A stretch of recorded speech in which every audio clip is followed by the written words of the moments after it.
Good morning, good morning, good morning. Good morning, everybody. Glad to see you all here. It's a little rainy here in Buffalo today. Of course, this is the time where one day it will be 70 degrees and the next day it'll be 40 and snowing. Just Buffalo weather. We'll start in just a few minutes. If you just entered, please tell us your name, um, and where are you viewing us from? I don't know if Donovan gave y'all a question or not to answer. I did. I asked, are y'all coming to the Teaching Black History conference this summer? Now, don't y'all wait to register for the Teaching Black History Conference. Some of y'all be trying to give me high blood. Well, I already have high blood pressure, but y'all are trying to boost my blood pressure up because I know y'all are coming, but y'all like to register at the last minute. And my poor people who helped me out at UB, they just be so nice. They're like, look, Garrett, I don't know if people are gonna come. We don't have registration. And I have to tell them every time they're gonna register. Just be patient. Please register for the conference so we can see you all this summer. While you come to the Black History Conference, please spread the word for all your friends, colleagues, people in your neighborhood, apartment buildings. If you teach all around your school, we would definitely appreciate it. Well, welcome to the April 27th Black History Nerds. And again, I'm your HNIC, your head nerd in charge, Dr. LeGarrette King, and we are so glad to have you here today on a lovely Saturday. We're just a bunch of nerds that wake up on Saturday mornings to learn about Black history, culture, and knowledge. If you're new to us, we welcome you. If you're new and don't know anything about our center, we are a professional development and research center seeking to improve the ways in which we teach about Black history in K-12 classrooms. As you can see, our lovely and beautiful staff, myself, our assistant directors, Brittany Jones and Christina King, and our lovely graduate fellows here, Donovan, Greg, Daphne, and Montana. We welcome you to Black Elephants in the Room. Just some quick announcements real quick as we talked about the Black History Conference. Here's a QR code. Our theme this year is Black to the Future. Afrofuturism is Black history. We have over 70 presenters and presentations that we have for you all for the 2.5 days of the conference. We also have other available opportunities for you to come and learn Black history. If you are a writer, a scholar, someone who writes children's books, someone who just loves kind of the writing process, 2 days before the conference, July 24th and 25th, we have a writing retreat for scholars and writers who are looking for a space to collaborate, generate ideas, or a simple place of solitude to write. Because sometimes, particularly if you have a family or roommates or whatever, sometimes you need a space that's just your own, just to write and collaborate with different people. We welcome you to register for the writing retreat as well. If you are a social studies leader or someone who dictates curriculum in school districts or different educational organizations, please think about our social studies and curriculum curriculum coordinators retreat. This is for social studies and curriculum professionals and leaders looking to expand knowledge on Black history and curriculum and instruction, to educators. If you want to engage with like-minded people, learn from some of the top leaders in social studies education around the nation, practical approaches to urban, rural, suburban school districts, and sometimes you just need a safe space, depending on where you are, to come and talk about things that that can provide leadership for Black history education. And of course, our Teaching Black History Conference, July 26th through the 28th. This is a place to learn innovative approaches concerning Black history education. There's 76 presentations over 2.5 days. You can network, and this is probably the most important concept here, is networking with hundreds of educators from around the world. We average around 300 people each conference, and we would love to grow that. But the thing about it is, there's a lot of people that do really good things around Black history education. We just don't know each other, and this is the conference where you need to come to begin to know each other. We've been doing this for 7 years now, and there are people who have been there since day one, and they can't wait every summer to come meet the friends they've met at the conference. And again, this is the QR code if you're interested in the Teaching Black History Conference to register. Greg will probably put the website in the chat so you can go back for further reference. And for our conference, our featured speaker will be Dr. Stephanie Tolliver from University of Illinois, Urbana-Champaign, Wakanda versus Everybody, a layered account of speculative mundanity. So I'm sure that's going to be a lovely, keynote for you all. And then with the other 76 presentations, which everyone will receive a recording of each if you miss a session, it will be a very, very, very good conference this year. Also, our current book club, Black Lives Matter at School, is happening after the Black History Nerd session at 12:30. Montana, you have a few words for the current book club and what's going on today? Yeah, so we're just talking about the Black Lives Matter at School movement, and today we're going to be talking about the section Educators Doing the Work. And then May 11th, we're going to be having the editors, Denisha Jones and Jesse, come in and talk to everyone. Okay, all right, great. And there's still time to register. You see the QR code right there. If you haven't joined us, the book is free, right, Montana? Yeah, there's a free ebook. Okay, great. So if you need to catch up, you definitely can obtain the ebook before the book club session. Our next book club, which probably end us out for the year. Donovan, you will say a few things about that? Yes, hey y'all. Daphne and I will be leading a book club to end our book club series this year, looking at Dark Matters on the Surveillance of Blackness by Simone Brown. So looking at the history of surveillance on Black bodies, and we'll have some really good conversations. So we hope you'll join us and spread the word. All right, great. Let's put that link in the chat for those who would like to join. Oh, when are y'all going to start? In May. Okay, all right. In May, we'll have information coming forth about that. I'm thinking probably after the Black Lives Matter book club, which I think ends May 11th, their last session, and most likely they'll start the Saturday after that. All right, featured resources and books. Our featured nerd today, Corey Fields, Black Elephants in the Room: The Unexpected Politics of African American Republicans. I really would like to say get this book. I know he's going to talk a little bit about some of the aspects today, but if you're interested in learning more, always purchase the book. All right, we'll put that in the chat, the link for that. There's another good book, featured book, Conservatism in the Black Community by Angela K. Lewis. Now, I did see the book on Routledge, which is a little bit expensive. I think the ebook is a little cheaper.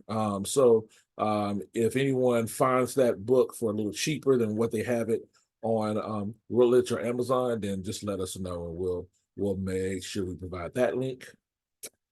And then people who are into podcasts. I really enjoyed this podcast, Slow Burn, when they featured Clarence Thomas. It kind of gives his upbringing and his transition from, I believe, Black nationalist up into kind of his conservatism that he has today. So some of you all probably fell out your seat when you heard Clarence Thomas and Black nationalists in the same sentence right there. But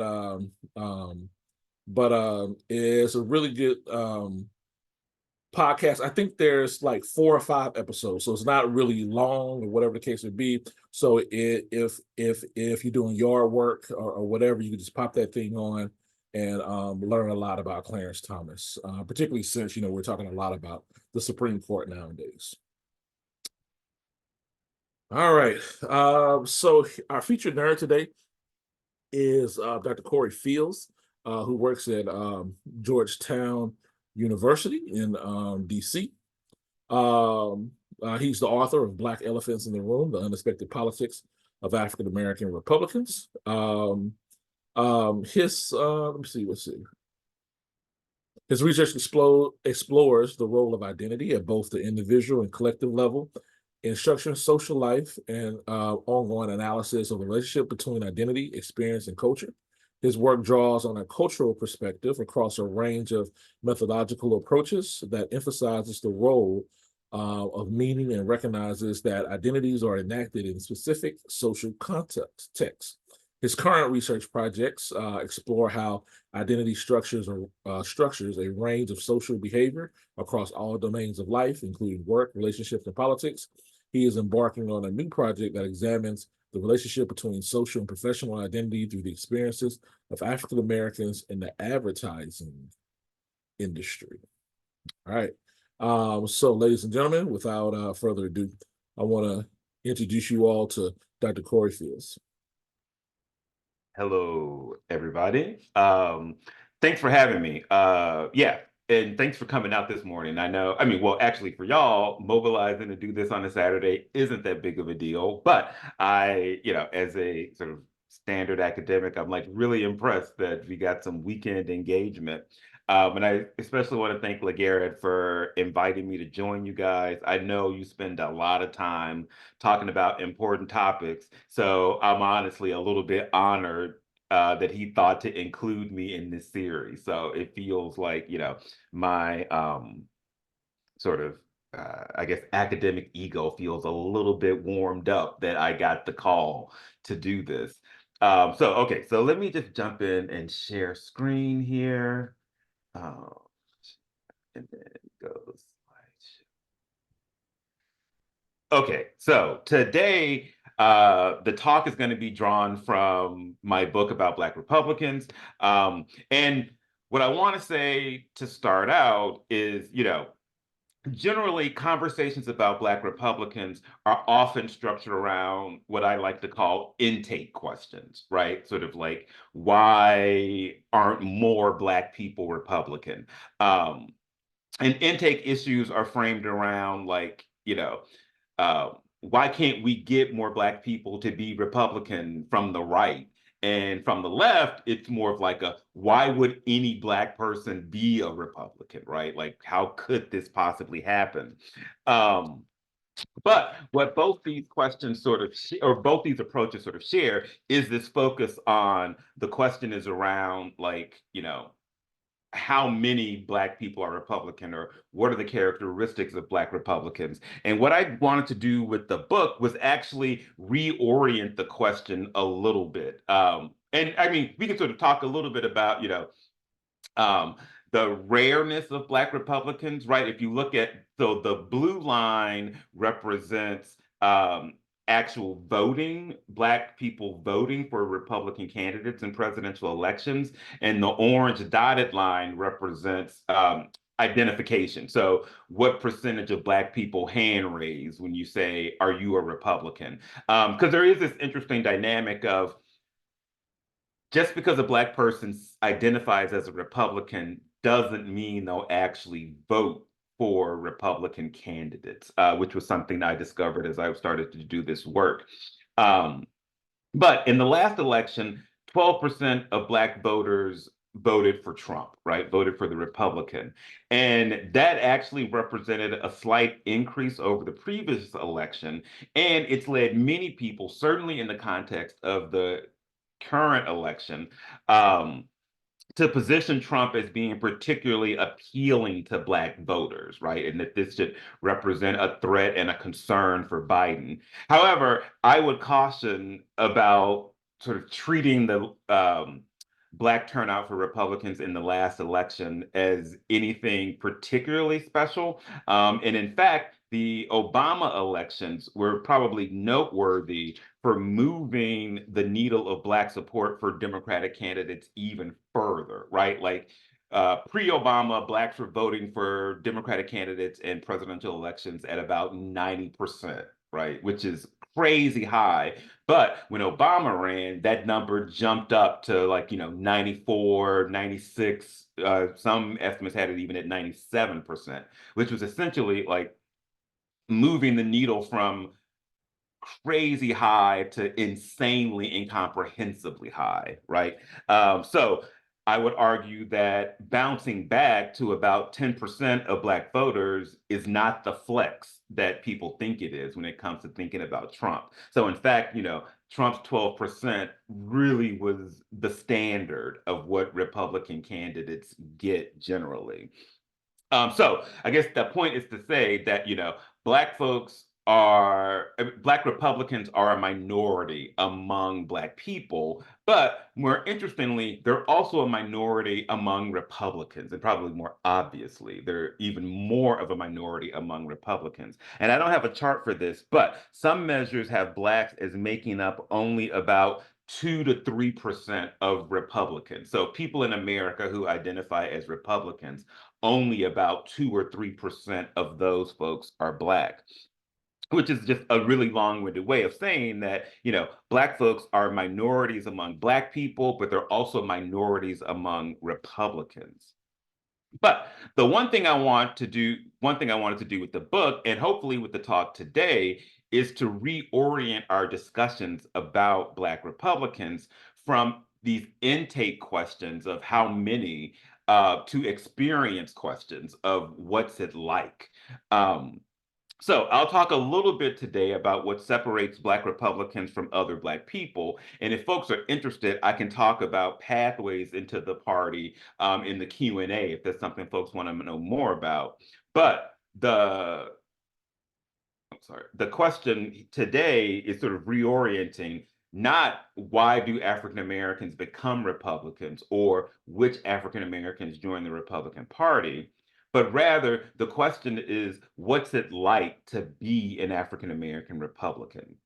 And today I'm going to say that a big part of that experience is dealing with what could be described as, the negative orientation of Black Republicans, right? So what's it like to be a Black Republican? Well, a big part of that is having to manage negative perceptions, and certainly those perceptions coming from within Black communities, right? So generally, we think about the troubled reputation of Black Republicans as it relates to other Black people, right? And for shorthand, we can call this what I call it the sellout critique, right? Where, I tell all my white friends around Blacks, never relax, coon watch, right? This was the sheriff from that was popular in the Trump administration. You have Ben Carson as an Oreo, Uncle Ben's, right? Half-baked ideas and theories. We have this is Omarosa, when playing the bedwinch role backfires, right? The Black delegation would like to trade Omarosa for Rachel Dolezal. And then here we have Diamond and Silk doing All Lives Do Matter. And, the other one saying, Girl, we getting paid. And what you can see is like these images come from a site called coonwatch.com, right? And according to this sellout critique, right, Republican partisanship calls into question the racial legitimacy of Black Republicans, right? And this reading of African American Republicans, I would argue, is troubling for a few reasons, right? One, it obscures very real ideological diversity among Black people. And two, it implies that Blackness and conservative politics are incompatible, right? That you can't be authentically Black and have conservative politics, or more importantly, Republican partisanship. But finally, and most importantly, I think for our purposes today, is, it's actually not empirically accurate based on my research, right? Indeed, most of the Black Republicans I spoke with considered themselves strongly identified with and deeply connected to the Black communities in which most of them lived, right? So Black Republicans have strong racial identification based on my research, right? And I'll put up some quotes from some of the folks I studied. One, this is from Sheila. She said, people think if you have affiliated with the Republican Party, you don't like Black people. And that's entirely wrong from my standpoint. I affiliate with the Republican Party because I love Black people and I see what's happening to us. And here Sheila is framing her Republican partisanship as growing out of her connection to Black people. Ronald says, I've been involved in the Black community for all my life at a lower level enough for people to see that, first of all, I'm concerned about the least of all. I mean, they want to make Republicans sound like they're all big shots and they're all big bourgeoisie and everything. But I've always worked in the Black community. And so, these quotes were not unique and they're consistent with survey data that I analyzed for this project. But in addition to being empirically questionable, I want to move beyond the sellout critique for another reason, right? Because only considering Black Republicans in relation to other Black people obscures the way that relationships with white Republicans actually are what fundamentally shape our perception of Black Republicans, right? So our focus on our Black Republican sellout, or can you be authentically Black and a conservative, actually obscures the relations that I see as fundamentally mattering in terms of how we think about Black Republicans, which are relations between Black Republicans and white Republicans. So today we're going to shift the comparison group. And rather than thinking about Black Republicans in relation to other Black people, I'm going to talk about how Black Republicans relate to white Republicans. Now, my research revealed this underlying tension in Black-white relations in the GOP. So African-American Republicans often spoke of feeling what could be described as a skeptical embrace from white Republicans.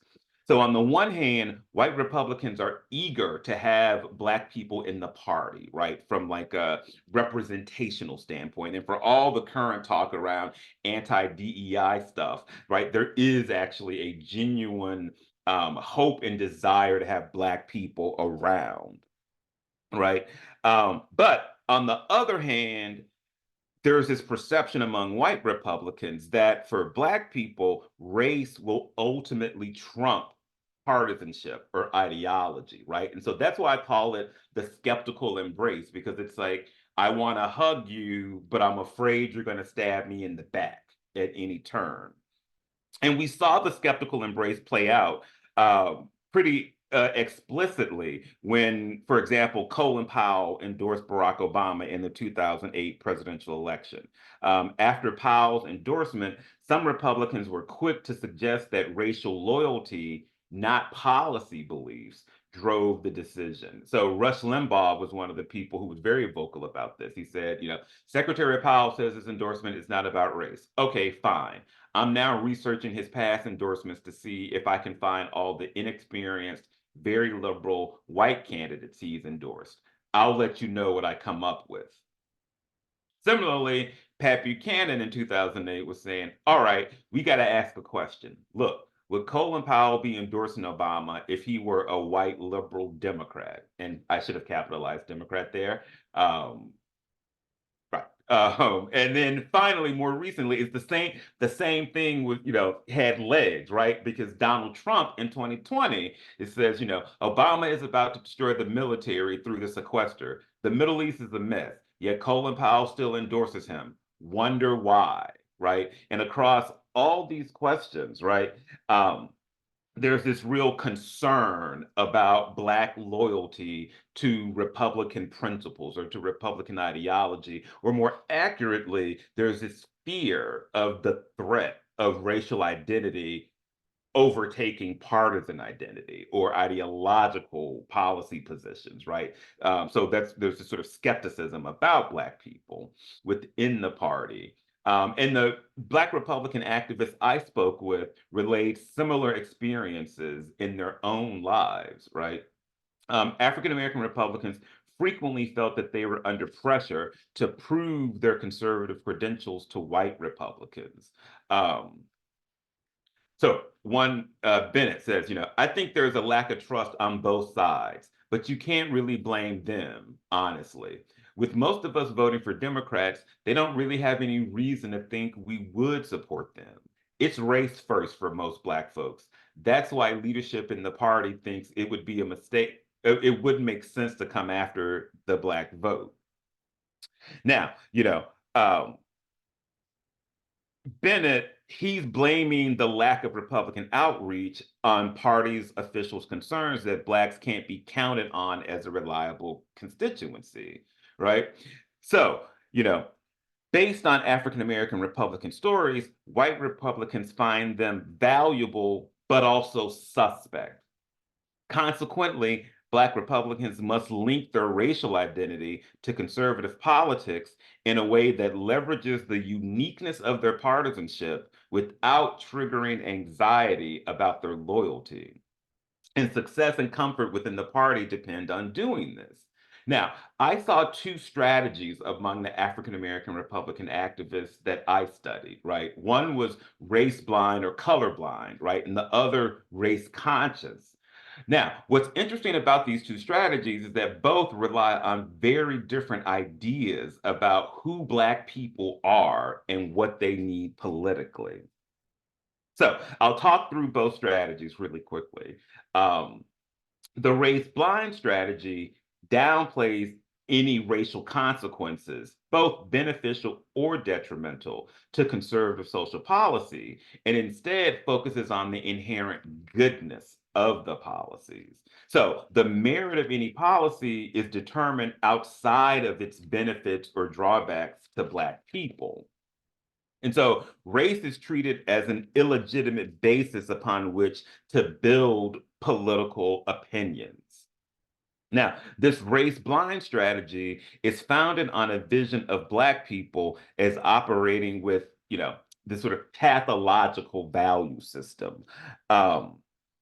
That pathological value system leads to worse outcomes relative to other racial and ethnic groups in the US. So it's Black people failing to embrace traditional values of family, work ethic, and personal responsibility that explains why they achieve less than non-Black people in America, right? It's important to note here that the people who use this framing feel like today's Black pathology marks a departure, right, from this idealized past where Black people, even under the crushing force of legalized discrimination, embraced the commitment to work and family and relied on close personal and neighborhood networks in times of need, right? So you see this in how race blind Black Republicans talk about Black people in general, right? They talk about Black people as a broken people. And we can see this, there was a time when Black folks had to scrimp and scrape just to get by. We had to make it happen by hook or by crook, but those days are in the past. And Black folks are still holding on to that just get by mentality. We got to want better before we can do better. When it comes to opportunities out there are opportunities that Black people aren't taking advantage of. It's perpetuated that, quote, the white man is against me and I can't do it. Okay, this happened in the past, and there may still be some out there, but you don't see other minorities who come over here. You don't see the Pakistanis or the Arabs or the Mexicans, for that matter, allowing what someone else thinks about them to stop them from doing what they need to be doing. They go around them, they go over them.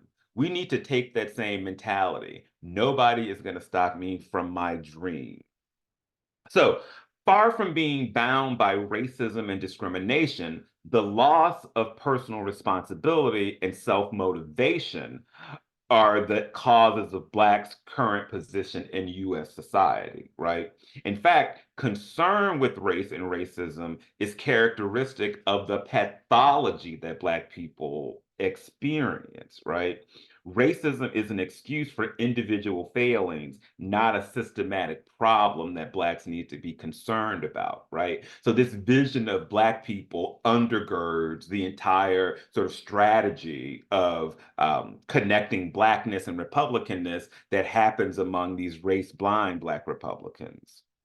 Now, with Black people defined this way, Republican policies are positioned as good precisely because for Black people, precisely because they're immune to the identity politics that bog down the left. The logic is that the best thing for Black people is to stop making everything about race, right? Republican policies are embraced because of an abstract ideological belief in their rightness, right? These policies are just correct. They're the right thing to do, and that's why they should be supported. It's because they're not aligned with the racialized identity politics that Republican policy positions are worthwhile. So that's the race-blind strategy of combining Blackness and Republican-ness. Now, the race-blind strategy stands in stark contrast to the race-conscious strategy. The race-conscious strategy embraces conservative social policy because of the perceived benefits to the Black community. And this approach presents conservative social policy as a good thing for Black people as Black people, right? In effect, the race-conscious strategy aims to make Republican politics Black politics, and it offers up the potential for Black power through conservative principles, right? And this strategy depends on constructing Black people in a different way. So Black people aren't pathological, rather, Black people are respectable.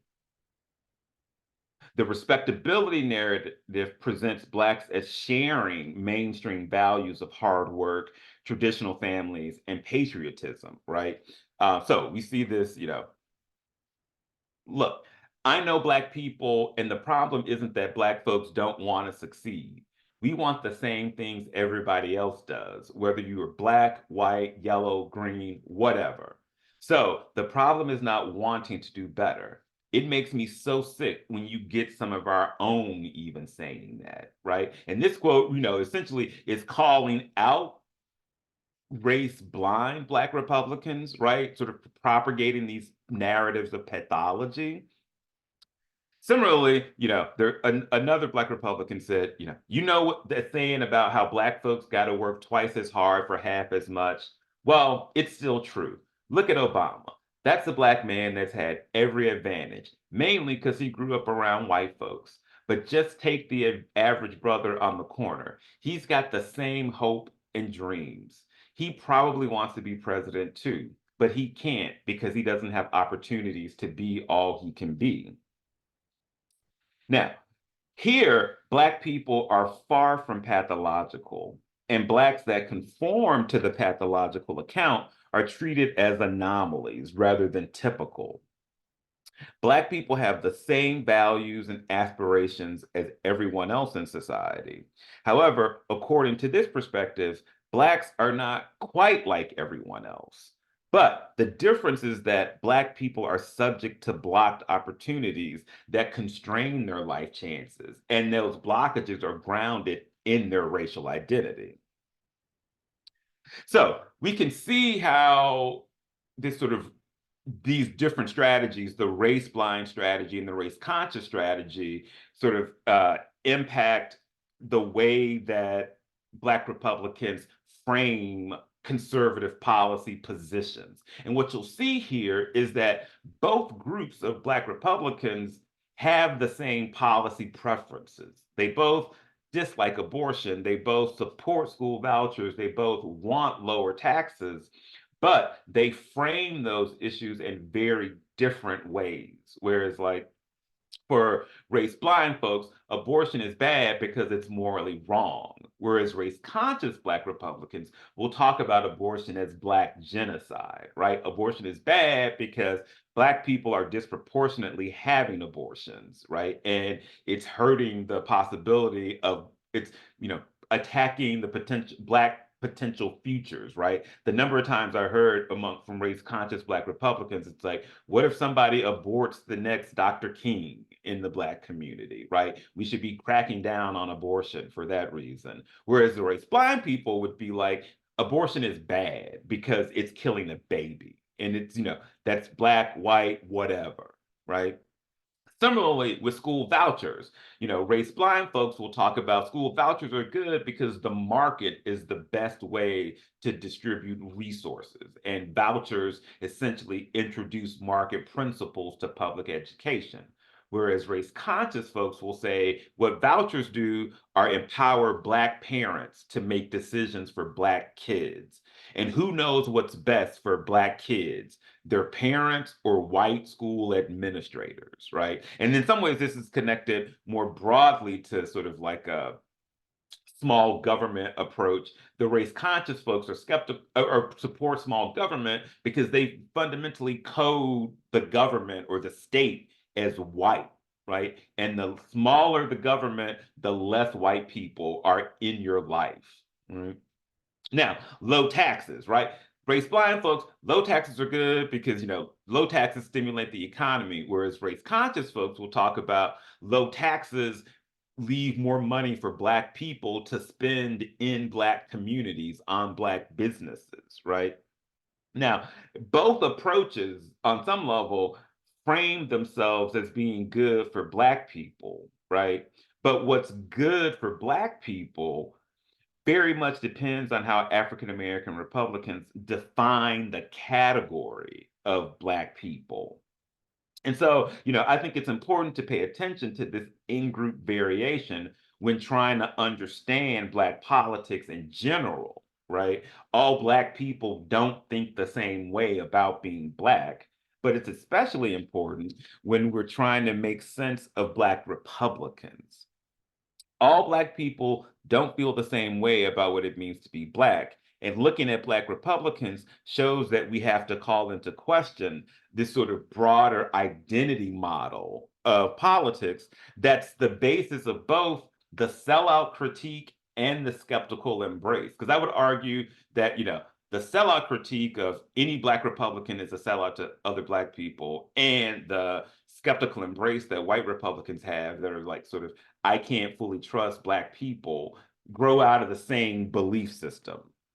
And I think that's grounded in this sort of identity model of politics where someone's racial identity drives their political behavior. So if I know your racial identity, I know what you're going to do politically, right? And what I'm saying is that's actually, well, this is some statistical stuff that doesn't, it supports the same thing. But what I'm saying is that, like, it's actually not that simple. And so for understanding Black political behavior, I argue it's important to have a sense of what the ideas about Black people are, right? Because your ideas about who Black people are and what they need politically shape your construction of Black interests, right?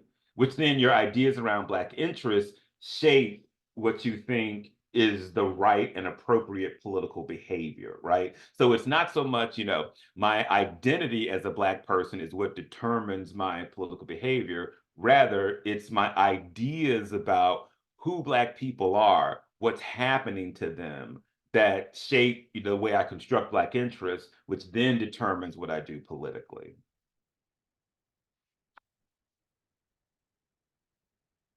So to summarize, right, the two different approaches in terms of managing that skeptical embrace.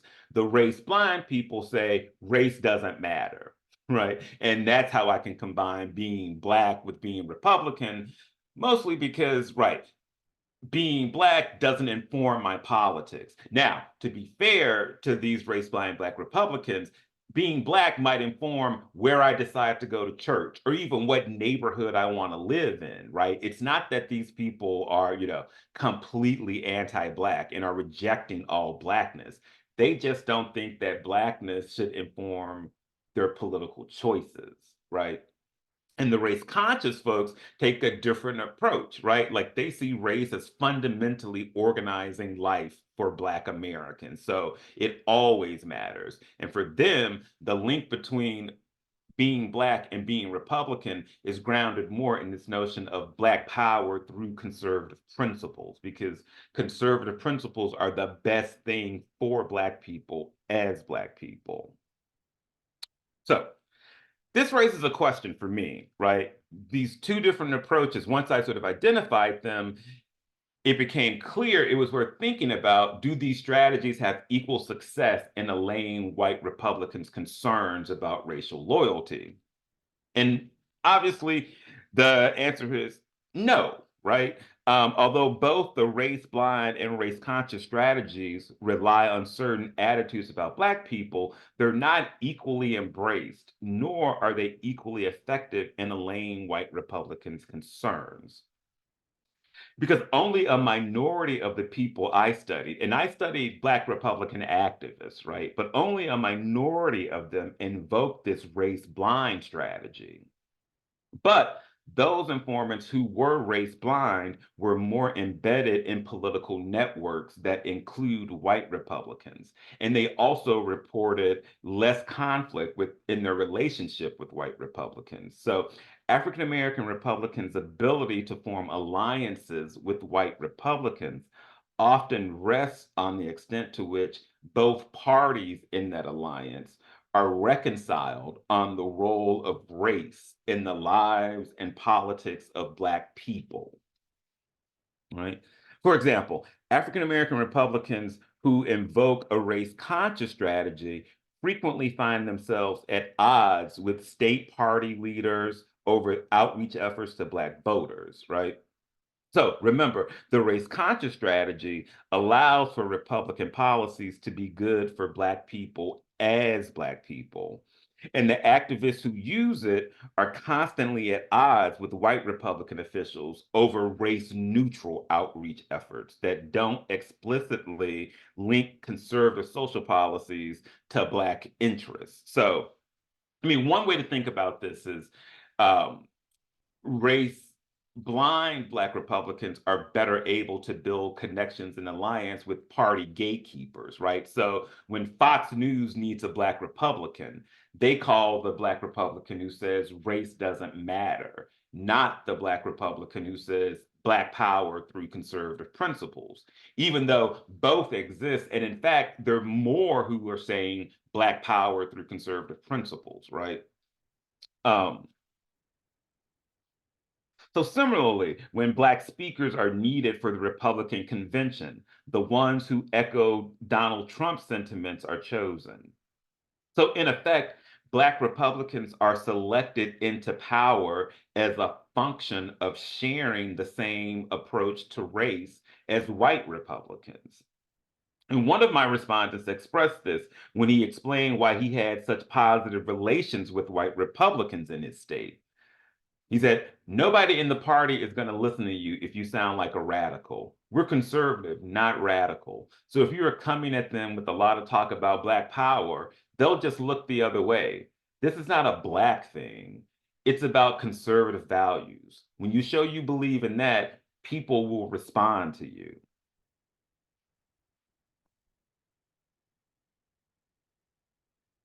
Now, this attitude is important because white audiences within the GOP are the central targets of both the race conscious and the race blind strategies.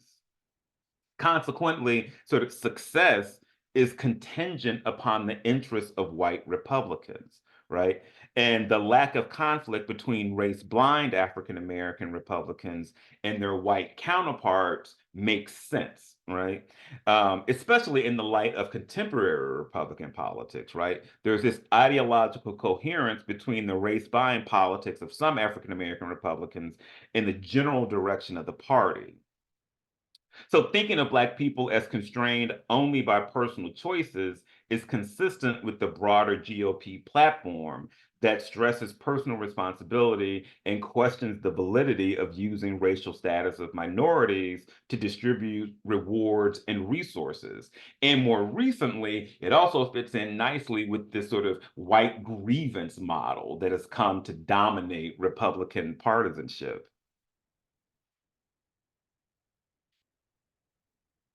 So, summarizing here, managing the skeptical embrace, right? Both strategies work to resolve this perceived incongruence between Blackness and Republican partisanship.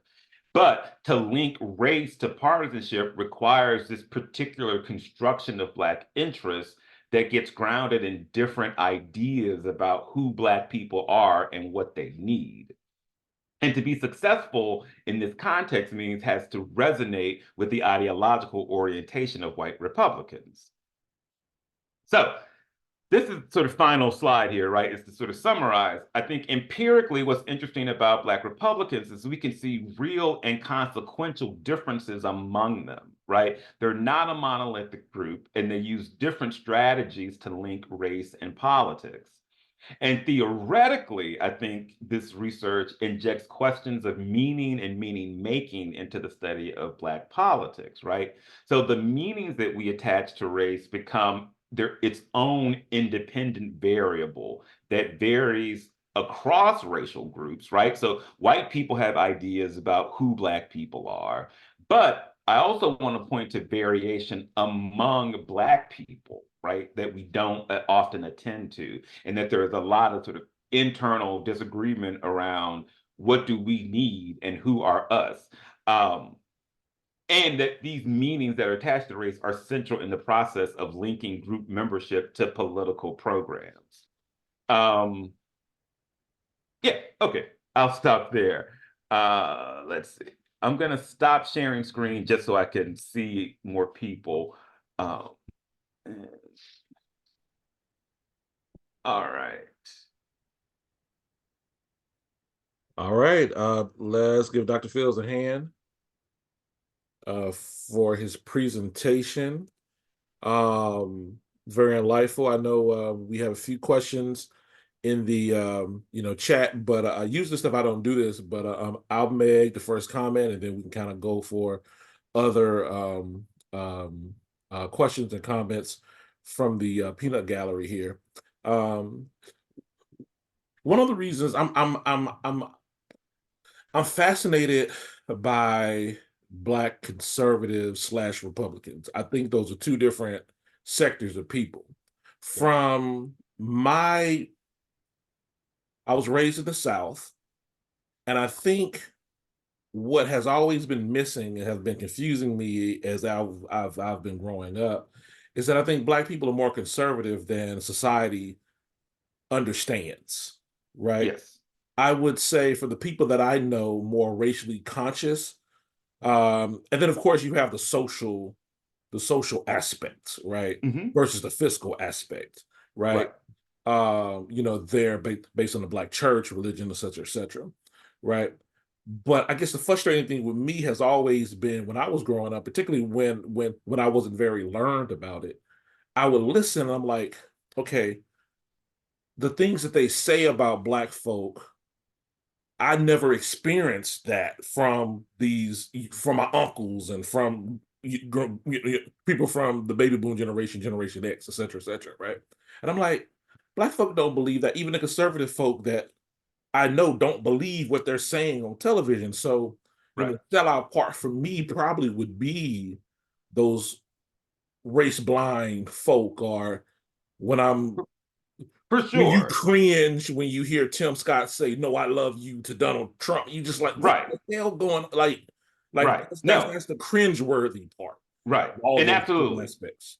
Right. And I think part of it is like our perception of what Black Republicans are, right? Like our representation of Black people is Black Republicans is fundamentally shaped by white Republicans, right? So the thing about Black Republicans is like you don't generally, you're not learning about Black Republicans through other Black people. You find out about Black Republicans through white Republicans, because white Republicans give them a platform and a space to have an audience, right? So, you know, when, I mean, certainly among the people I studied, and just like some of my own lived experience, right? It's like you're not finding out about interesting, cool Black conservatives through the conservative movement, right? You're also not finding about interesting, cool Black conservatives through the NAACP or traditional Black politics, right?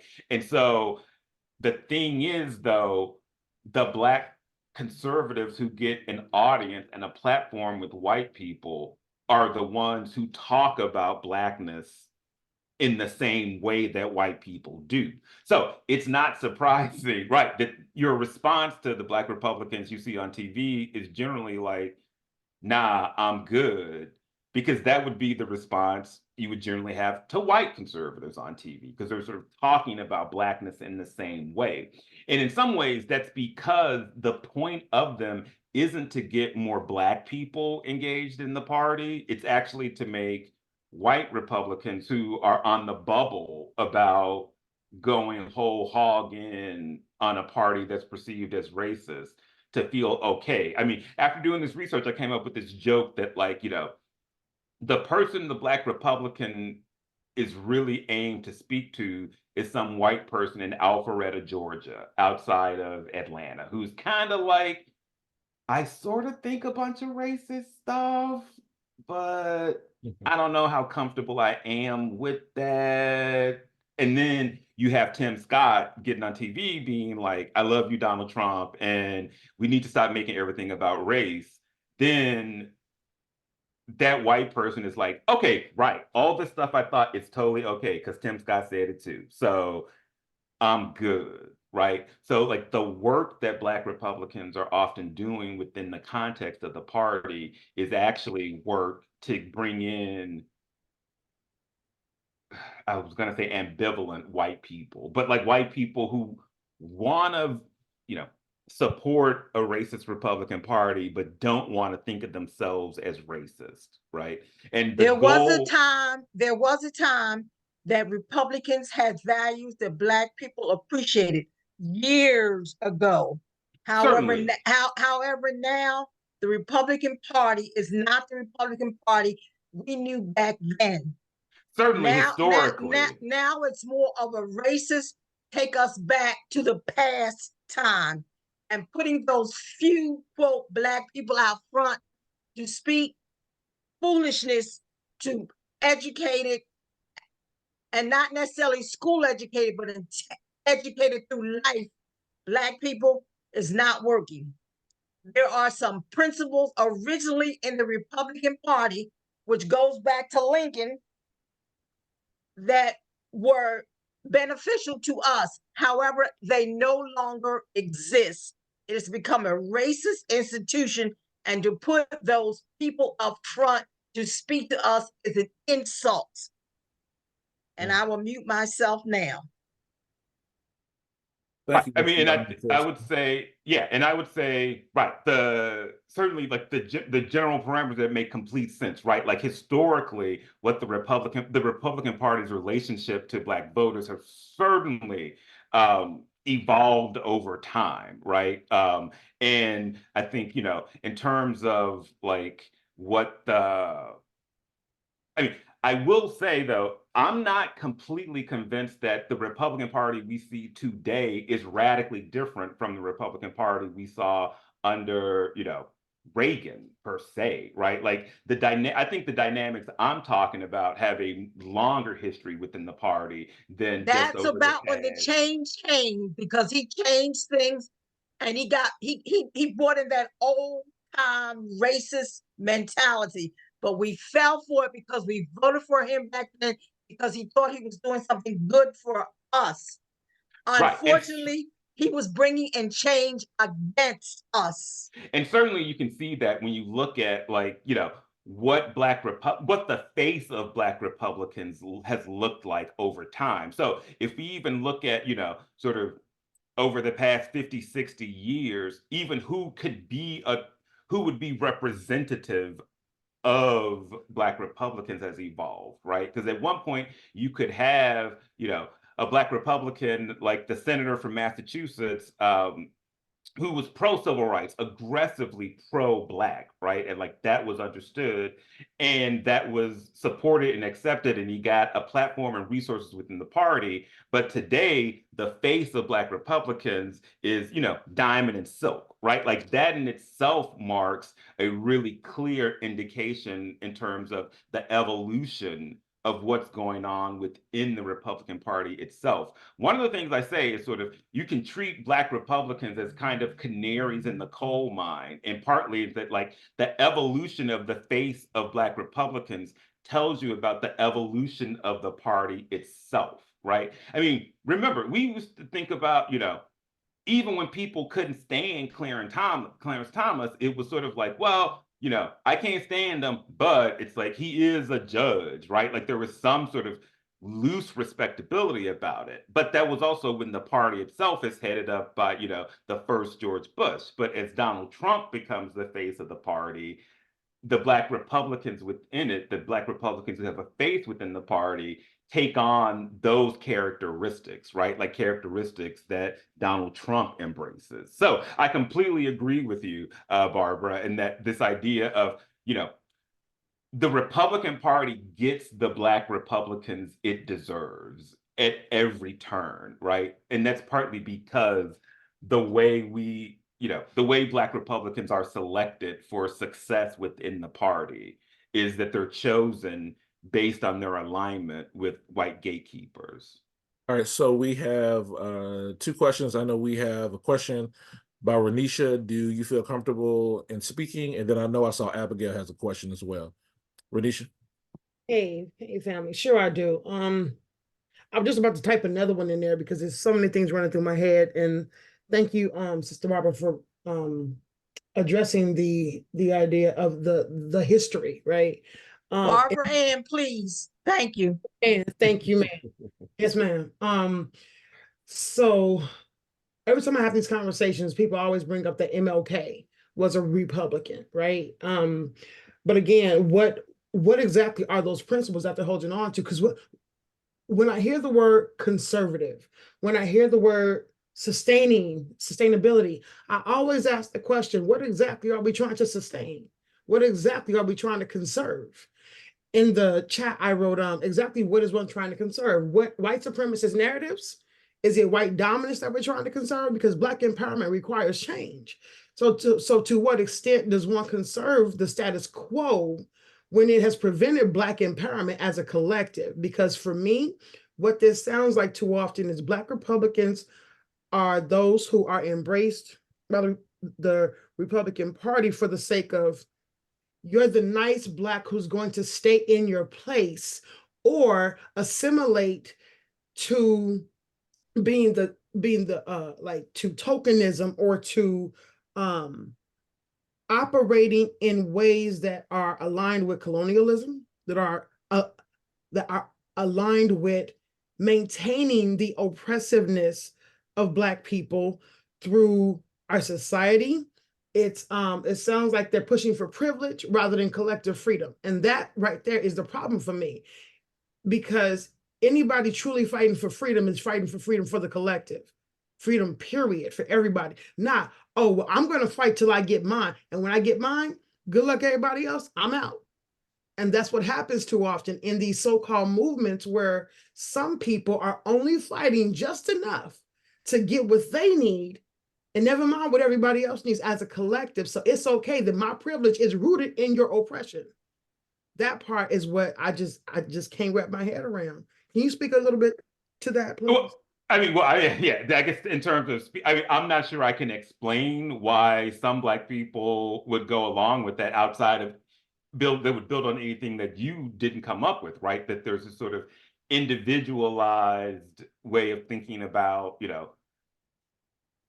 success and like achievement. And that, I would say race blind Black Republicans absolutely would say, well, yeah, you should work as an individual to try to succeed, and like, you know, and they talk in ways that are super aligned with white supremacy, right? That's precisely why they get selected. Now, I do think that that sort of framing of republicanism is inconsistent with how race conscious Black Republicans talk about what they're up to and what they're doing. Because they would say, well, actually, the best thing for Black people is supporting like capitalist business, pro-business kind of policies and pro-family kind of policies. So, you know, if we can have, you know, two-parent homes, nobody getting abortions, like, you know, these things are going to be good for Black people. And if Black people can start businesses and we can keep money in Black communities, sort of a Black capitalism kind of angle of it.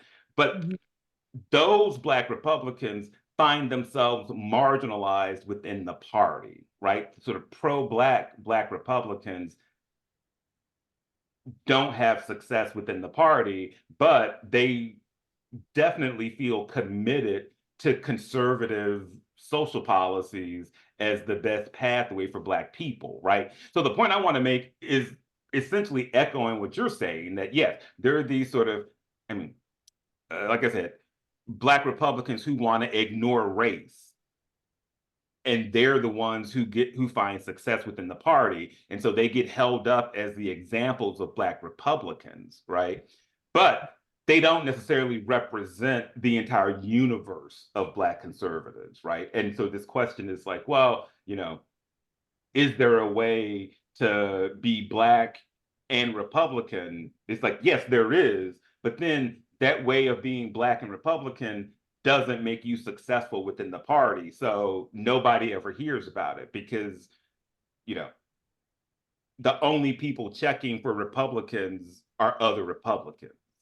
Right. So yeah, so I guess the bigger point you're making is that yes, are there Black Republicans who operate as tokens for white supremacy? Yep, absolutely, right. And those are the Black Republicans who are successful within the party because that's, you know, the role that they play, right?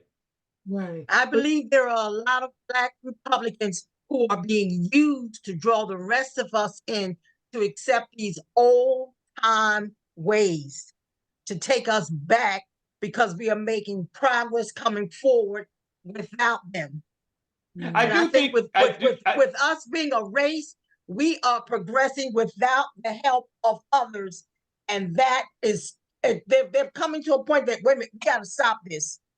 Sure, and Yeah. I think one of the, I mean, I think there is something to what you're saying in terms of like the using Black conservatives as a pathway to reach out to Black people, as opposed to using Black conservatives as a pathway to reach out to white people, has increased as of late. And so some of these dynamics that we're seeing, where it's like, you know, the explosion of social media platforms of Black conservatives with Black audiences should raise a new set of concerns. I mean, I still think it's very questionable how successful those efforts actually are, because I'm not convinced that, you know,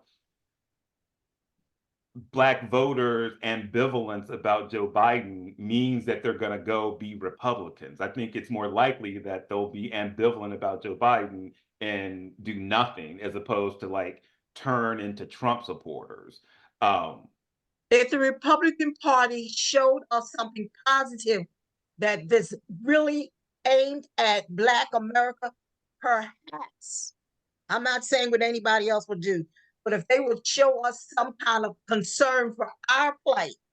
I actually think it's slightly different. It's not so much if they would show concern. Actually, I think the problem isn't so much the absence of concern as it is the presence of anti-Blackness, right? So it's not, I mean, I think actually it might be more workable if the Republican Party could just be like, hey, we have these policies and we think they're good on principle, and, you know, you might too. That would be better than what they're doing now, because what they're doing now is actually anti-Black, right? And so Black people, even if they support, even if a Black person's like, you know what I love more than anybody? Low taxes, and I can't stand abortion, and I hate gay people. who is the party to give me all that? Then they look at the Republicans and they're like, oh, wait, but you can't stand Black people. That's a problem, right? And I think, so in some ways, it's a slightly different framing of what you were just saying, Ms. Barran, but I think it's less about being pro-Black in the Republican Party and more about the presence of anti-Blackness, right? Like the sort of leaning into white grievance. That's the problem, right? Let me move It's- forward real quick. Montana, can you read Abigail's question, please? She said, can you speak to Black conservatism in context of significant national events? After the radical change of the 13th Amendment, Black Republicans joined the party of Lincoln. That they then fundamentally switched parties during the Great Depression, New Deal programs. To what extent were Black elephants in the room talking to each other about conservatism under FDR?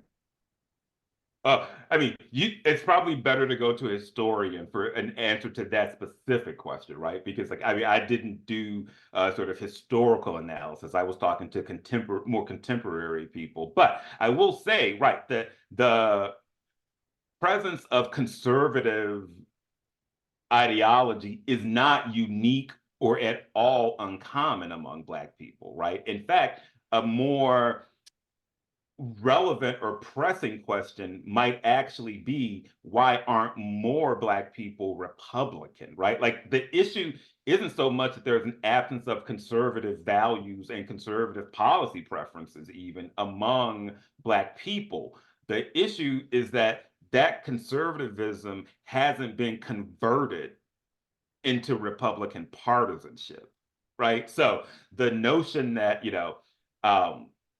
there's a lot of ideological if the racist part diversity. would come out of the party, we would be able to see those conservative values. Because I think those conservative values really relate a lot to Black people.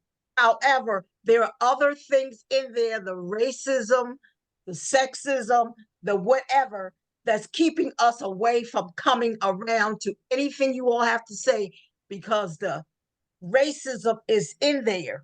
Well, I mean, I don't know who y'all is because I'm not a Republican. I just studied them. So, but yeah, I mean, right. The bigger point is, yes, like I think, the anti-Blackness, right, is a huge problem, right? And it's like, that's why more Black people aren't Republican. It's not that like Black people aren't conservative. Although, to be fair, Black Republicans are way more liberal than their white counterparts, right? If you look at sort of surveys of Republicans and like their attitudes and policy positions, Black Republicans are more liberal than white Republicans in general. And Black Republicans are not, also interestingly, and to the point we've been talking about, Black Republicans aren't that far from Black Democrats. If you look at like policy preferences and policy positions, right? Like we're increasingly seeing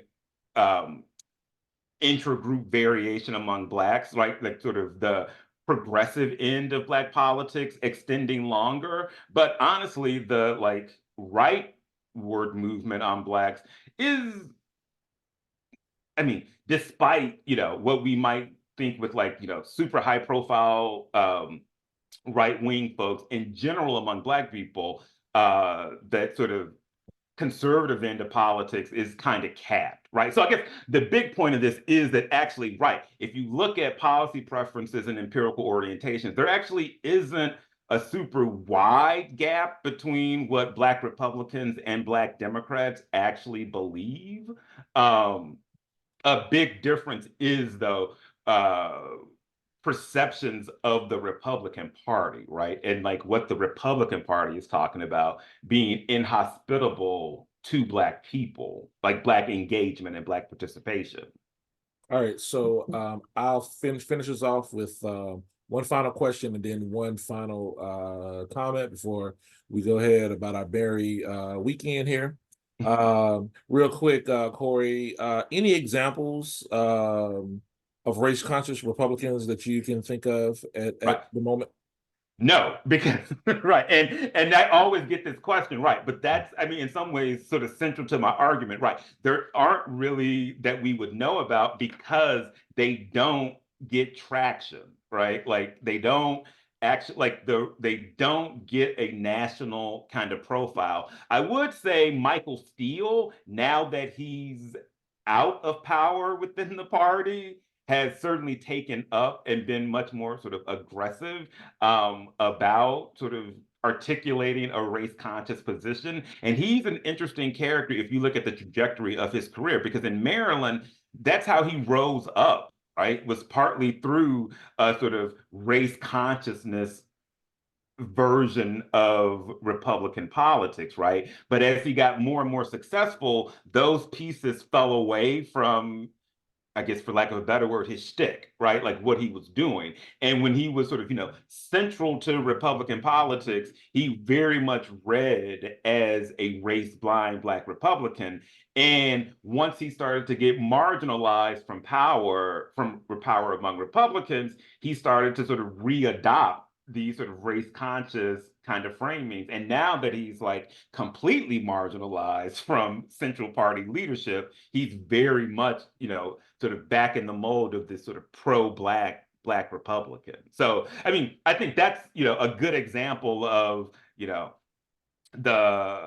the way you talk about Blackness being linked to how successful you can be or where you can live successfully within the party. But there are not a ton of examples of high profile race conscious Black Republicans. I mean, we're seeing Black conservatives. We're seeing more of it, I would say. Some of Candace Owens' most recent shtick is really trying to ape at some race consciousness, but I think everyone should be incredibly skeptical about this, right? In more ways, I don't think there's like any sort of genuine changes happening. I think there's sort of been some additions to the performative mix to be sort of more pro-Black seeming. But I know there are a couple more questions we were going to get to, so I'll shut up and listen to those. We're gonna cut it we are a little bit over time, but as we get into the election, closer to the election, this is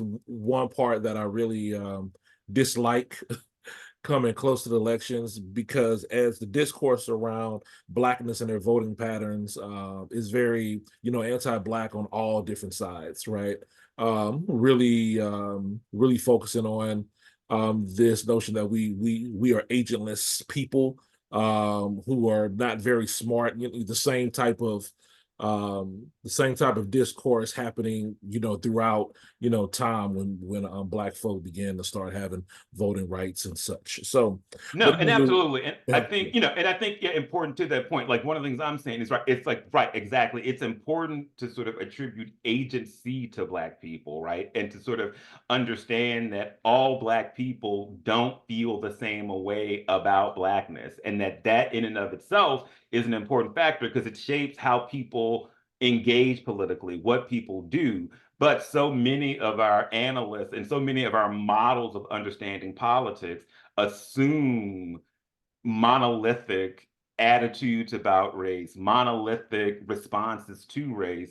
And again, it sort of disempowers. And I think this notion of agency is important. It's like completely de-agents Black people to sort of assume we all feel the same way about Blackness. Definitely. All right. Really good discourse, really good questions in the chat. I'll try to send the chat out to everybody. So if there's any particular answers or questions you all still may have, maybe we can kind of link up and do those things. We'll probably have another political nerd series probably in the fall, getting closer to the election. But ladies and gentlemen, if you're going to book club starts in 15 minutes with Montana and Greg. If you're coming to the conference, register, people. If you're presenting, registration is due May 1st. If you're just coming, you have till July, but why wait, right? Just go ahead and drop the little $115 up in there for us, and go on get your airline tickets, or if you're driving, go ahead and get that car service, right? So, ladies and gentlemen, thank you for this Black History Nerd session, and we'll see you next time. I believe Abigail is coming May 11th. So I think she's still here. And she will talk about her course, Teaching African American History to teachers. All right, so I'll see everybody next time. Later.